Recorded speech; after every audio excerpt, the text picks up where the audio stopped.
phải nhiều đủ rồng cô cơn cổ liu để nhớ đồ hột trà nó mò về tụ phải nhiều hết gì lỡ xin đồ lỡ con đồ chó nấy con được cổ con trên được không cổ con trên nó nhé rồng cô cơn này do nhiều lò kia lúc chế lò khăn đoàn để rồng cô để tờ của phá cơ nhiều lò rồng cô nữa thắt trả đồ xong nữa cú rồng cô cưng cổ thế nữa nhà trẻ lăng tư họ ba nhẹ xe nó lò ba cô lại cô xe cô tít ta đồ cô trông YouTube chia đến đi chơi đi tàu bò cho nhau rồng cô và việc thay một toàn đê tôi nên sai nữa tụi nhau nó lo lúc kỳ lo nhưng lo thì tụi nhau cơ thế nữa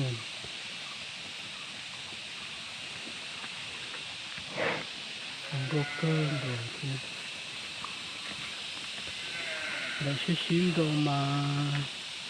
sủa tên phát ba lô tên phát từ lô tên nó nhiều nó phát từ mì xí đơn gì xin đồ cưng cổ tỏ lúc xong xe tỏ đây nó cho mà đi cho một xã bú xin đồ tôi lấy xe nữa cho tiền nó chưa để sạp bỏ một xin đồ nó chỉ củaติดตาcủaช่องYouTubeหมูnữaเจริญชมเชียนอนบ้าโตกัวนอนมาลีเจ้าเป็ดตูปูก็จะจ้อยจอชิมดูตัวนี้ใช้เนื้อลองดูกันกูเลี้ยวยาเจริญที่เหนียนอนรอนุ่งตัวเนื้อลองดูกันกูเลี้ย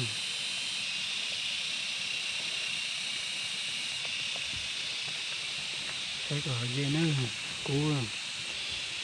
chơi cơ dưới nữa cú thật trả ý đỏ chỉ ta nữa cú dùng cô cơ hết cái gì cú đá chơi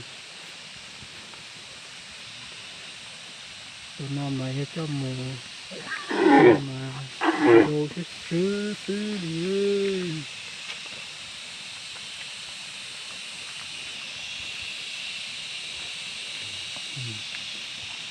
nên nó sư mà ly xin chí này đâu để rồi nữa để rồi mua ra chết nó là của mình thay để nên sai nữa xin chí đi mà xưa tụi lấy liên để mà cho nên tụi cứ nè gợi ý cử ti nè tụi cứ nó vô thắt trả lên ý xong đâu nữa nè lâu xong đâu á ta trả một lâu xong đâu đây không có cơn cổ để chứ có ý cái gì mà không có ý giảm cổ ta sẽ tụi nó hay là tụi lia không có ý giảm cổ nữa nó mà đi cho mùa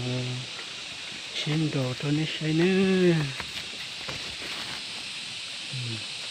chỉ ta đi chứ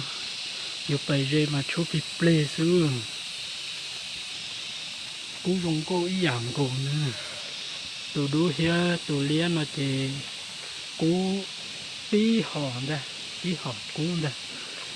dùng cô ý giảm có xin đừng ho do tụi xỉ lia chứ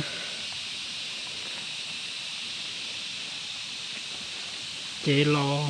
khưng là giả cho nó cho nhuệ chế thức khưng nữa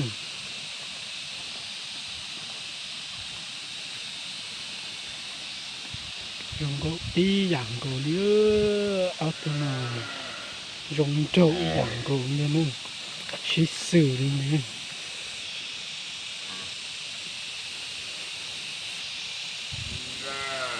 nó tụi lia xí nữa bây giờ ý cái tiêu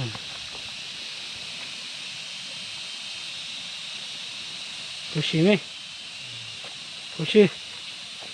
조심. 너왜? 조심. 조심해. 조심해. 조심.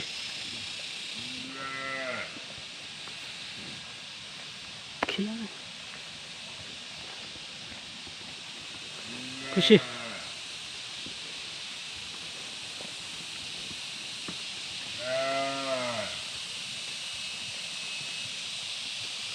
허허허허.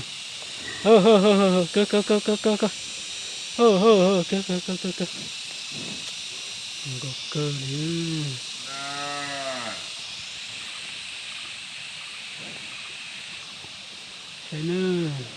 Ini banyak kuno, kuku rongkok ke sini.